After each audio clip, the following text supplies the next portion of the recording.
the book of Job, perhaps the oldest book of the Old Testament. God sits in heaven and he's looking for his favorite angel, whose name is Hasatan, Satan. Satan can't be found. And all of a sudden, there he is. God looks at Satan and says, "Where have you been?" "Earth." "Where?" "Oakland." "Oh, okay. Well, when you were on earth in Oakland, did you see my faithful servant?" "Who?" Satan asks. "Job," God responds. "Job?" "Yeah." "No." Satan looks at God and says, "Let me go, create some events in his life, and you will see his true colors." God has not tested Job. He just looks up there, sees that Job goes to church, pays his taxes, hugs his kids, goes to Costco for his wife, buys milk, takes care of his animals, and that makes a righteous man. But that's not enough for Satan. It may be enough for God, but not Satan. God looks down, looks at Job, and sees a complete man who does everything just right. Satan is the only entity who looks at Job and sees potential. But this potential can only blossom through loss, grief, pain. So Satan looks at God and says, "I don't think you see the potential that lives inside Job. Can I show it to you?" God says, "I'm all-knowing. You, Satan, Lucifer, the bringer of light, you want to show me what lives inside Job? Sure, go ahead." Satan comes down. What does he do? Well, he destroys the Garden of Eden of Job. All that God has created for Job, Job loves. Satan takes them one by one. His land dries up. His animals die. His kids are butchered right in front of him. But Job is passive-aggressive. He says, "God gives and God taketh away. I'm not going to complain. I'm not in the mind of God. He probably knows what's going on. I don't. He has plans. I will simply go with the plan." His wife, Mrs. Job, comes about and says, "So what God is this? The kids have done no wrong." Now that's where you need to understand the power of women. Why is it that our cattle have been butchered? If God makes all things happen, if he's the bringer of positive as well as negative, good as well as bad, explain to me, why did our kids have to die? What can Job say? Nothing. What can any of us say when bad things happen? We try to fix it. Eventually you give up. Why is there racism? What, you want to blame the white man? Why not blame human nature? Who can fix that? Why do you want to blame America for exploiting all these countries? Why not examine the nature of power and how it intoxicates everyone? Satan goes up in heaven. God looks at him, and God is happy. God looks at Satan and says, "Did you see? My faithful servant Job did not blaspheme. He accepted." Men don't know how to grieve well, and men don't internalize anything for too long. For some strange reason, men are able to be a bit more detached. He loves his kids. They're dead. Okay. He loves his animals. They're gone. That's okay too. Satan looks at God and says, "Why don't I go down? Let me touch Job himself. If I get news tonight that my father is dead, so is my mom, they're both dead, I'll be sad. I'll be plunged into darkness for a few weeks, but my life will continue. I will be like Job. Yes, my children will mean nothing to me for a few weeks. My wife will mean nothing to me for a few weeks. All of my desires and passions will mean nothing for a few weeks. But if I was to go to the doctor, and if the doctor was to tell me, Amir, you have stage 4 cancer, my relationship to my body, my relationship to time, my relationship to how I lived my life, everything is going to be different. My grief will not just be for 2 weeks. My anger will not just be for 2 weeks. One of the nice things about the stories given to us about Gurdjieff, he didn't handle his students as philosophers do in their office, writing books. He touched them. He made their life difficult. You can't sit back and ask me, what does it mean to be stoic? You want to know how patient you are, how forgiving you are? Grab your sorry behind and go into the most racist space in Oakland. Let people call you all sorts of names. Now you're being touched. How are you going to take it? You're going to forgive? You're going to exercise reflection, understanding, or you're going to fight? You're going to make judgments. For those of you who've seen Enter the Dragon with Bruce Lee, near the beginning of the movie, what you have is Bruce Lee is about to fight this man. And so this guy grabs this board, punches the board breaks into 1,000 pieces. Bruce Lee simply looks at him and says, "Boards don't hit back." Now, the guy doesn't really understand what the message is, so they fight now. And he gets his behind whooped because Bruce Lee is not a board. He's like a Socrates. Growth, maturity, evolution, overcoming trauma of any kind. Someone needs to enter into your life and touch every part of who and what you are, and then protect you as you're being broken. And then slowly you're put back together by yourself. And then when you go out there, nothing can break you.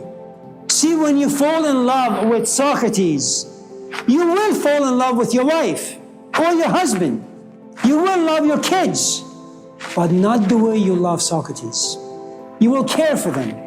You'll be responsible for them. But you'll engage your relationships in a profoundly, intensely detached way. Not because you don't love, but because no love can be compared to the love you had for Socrates. So Satan comes down, and the only thing that God says to Satan is, go down there, test him, just don't kill him. Because if you're dead and you die a miserable death, there is no wisdom to be learned from that or to be had from that. You need to suffer. Satan comes down, does his magic on Job, and Job wakes up with cancer. He's sick. What happens when you are sick? Not your child, not your wife, but you are sick. Power is removed from you, not just for a minute, not just for a day. Until your last breath, you have zero power. And you want to know why this is happening to you. But you see, good teachers like Satan, like Gurdjieff, when they create an event for us that makes us suffer, they make sure that we have no power to resolve it, to overcome it. We have to sit and simmer in darkness. Why do I have to die? Why not my neighbor? I have hopes. I have dreams. Now, the best way to understand the book of Job is to understand the wisdom tradition that comes with the book of Job. And it's very simple. Deuteronomy and Leviticus. Good things come to those who are good. Bad things come to those who are bad. Bad things don't come to those who are good. And good things don't come to those who are bad. Your companion has done everything for you. Like, you do everything for your kid, and then he comes home and flips you off. What have I done? I've shown you nothing but kindness. I've sacrificed my entire life for you, and the only thing you express is your ungratefulness. Job demands justice. This is what happens when we ourselves are touched. Now, you need to understand the importance of your physical body. If your physical body gets sick, falls ill, you will have negative emotions. Your body will create a set of emotions that will not please you. And then your intellect, your mind, will try to look for answers, solutions, but you won't be able to find it. Emotionally, you're in pain. Mentally, you're frustrated and angry because you can't find answers. Now you have three kinds of sicknesses. Your body is sick, emotions are sick, and your intellect is sick. You have zero spirit to you. So for those of you who may go to the bookstore and buy the dialogues of Plato, this is what Socrates does. He infects, poisons your body, your emotions, and your intellect. And you want answers, but no answers are going to be given to you. Why? Because in pain, you're always alone. And you will go out to find answers. But those answers are foreign to you, alien to you. You know, it's like you're in love, and love has broken you, and your mom sees that you're broken, and she knocks on your door respectfully, and then she gives you a pep talk. You know, when I was 18, I fell in love, and Joseph left me for Josephine, and they got married, and they had a child named Josephina, and I was so sad. But then time passed, and I met your father, Jacob, and he said, thanks, Mom, that's a great story, but my heart is bleeding. Can you get the hell out of my room, please, before I smack you? Something very interesting begins to happen to Job as pain lives inside him and will not go away. He sits and he says, I want the earth to open up. I want to die. Why was I born in the first place? Why could my parents, especially my mother, be so cruel? Why am I suffering so much? You cannot be the Buddha or Jesus Christ or be compassionate or be objective or be universalist when you are being touched by pain directly, when you're broken by it. It's all about you. When you go to a therapist shop, it's about you. You're not yet the therapist. The therapist can be objective. The Buddha can be objective because he stands outside of life. Jesus can be objective. Socrates can be objective. Not me, not you. We live in the cradle of pain and despair and disappointment. We are like leaves in the hands of wind. Job wants answers. So should you go on a spiritual quest, and by that I simply mean philosophy, and by that I don't mean academic philosophy, I just mean the love for wisdom, not information, not knowledge, wisdom that comes from Lilith, darkness, despair, depression, loneliness. The thoughts and the feelings of suicide will visit upon you. In some ways you have been blessed as well as cursed. Why? Because you no longer care for data or information. You no longer care for the information given to you by books. You stand outside of all of it. You've been touched by what they call eudaimonia, the demon of happiness, or the demon of knowing. You have 3 people walking into Job's life: Eliphaz, Bildad, and Zophar. Your mom will come, knock on your door, and so will your father. So will your friends. Everybody will message you on Instagram, on TikTok, on your Facebook. Be patient. There is a reason. Wait. Forgive. Be stoic. Read this book. Read that book. But one of the things about pain, you have zero access to future.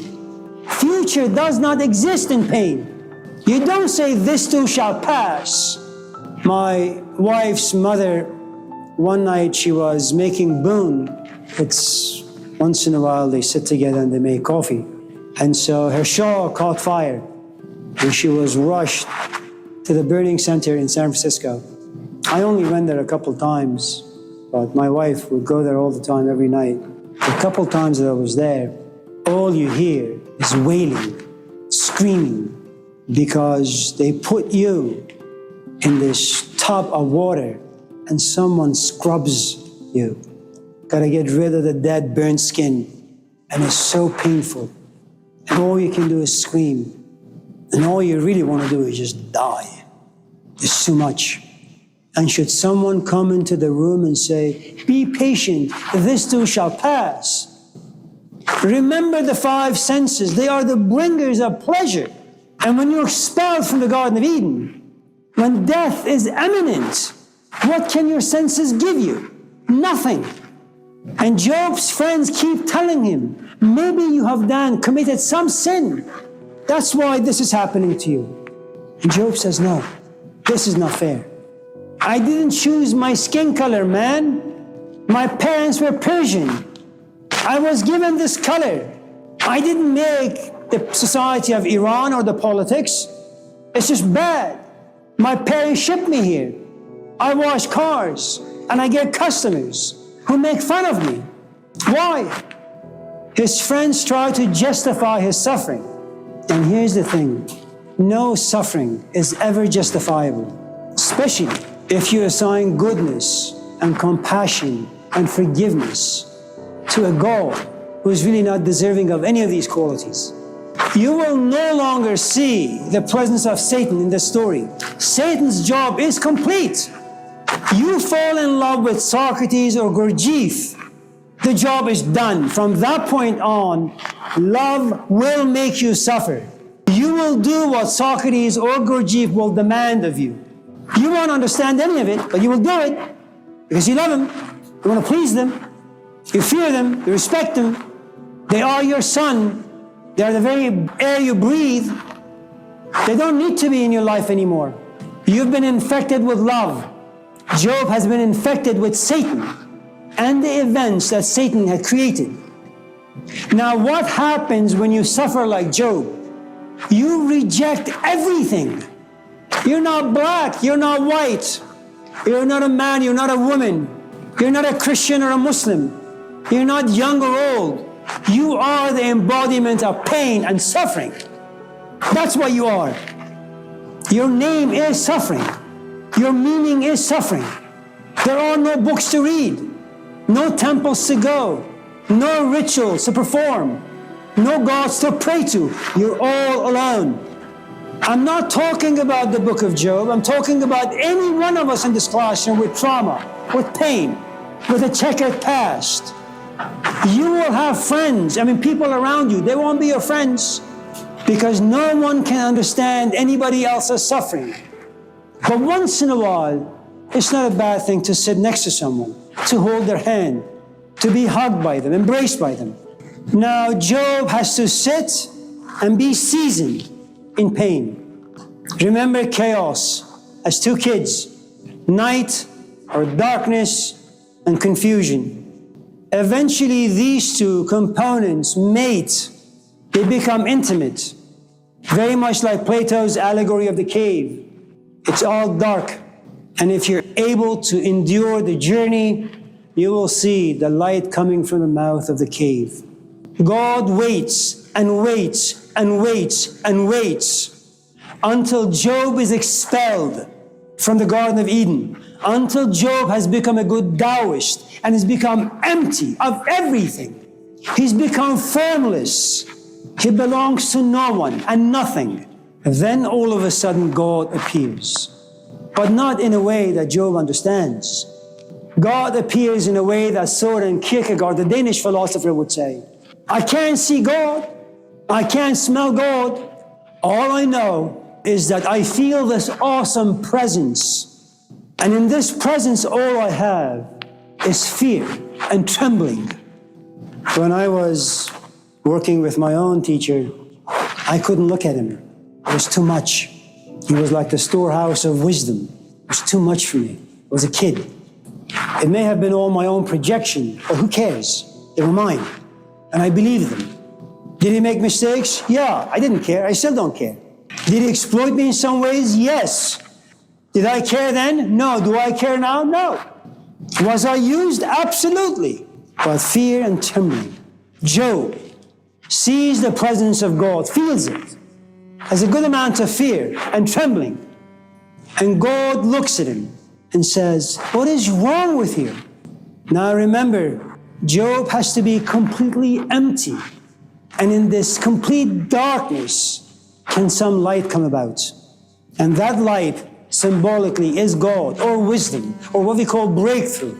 At a certain point, something happens to you, and you say, yes, I forgive my father.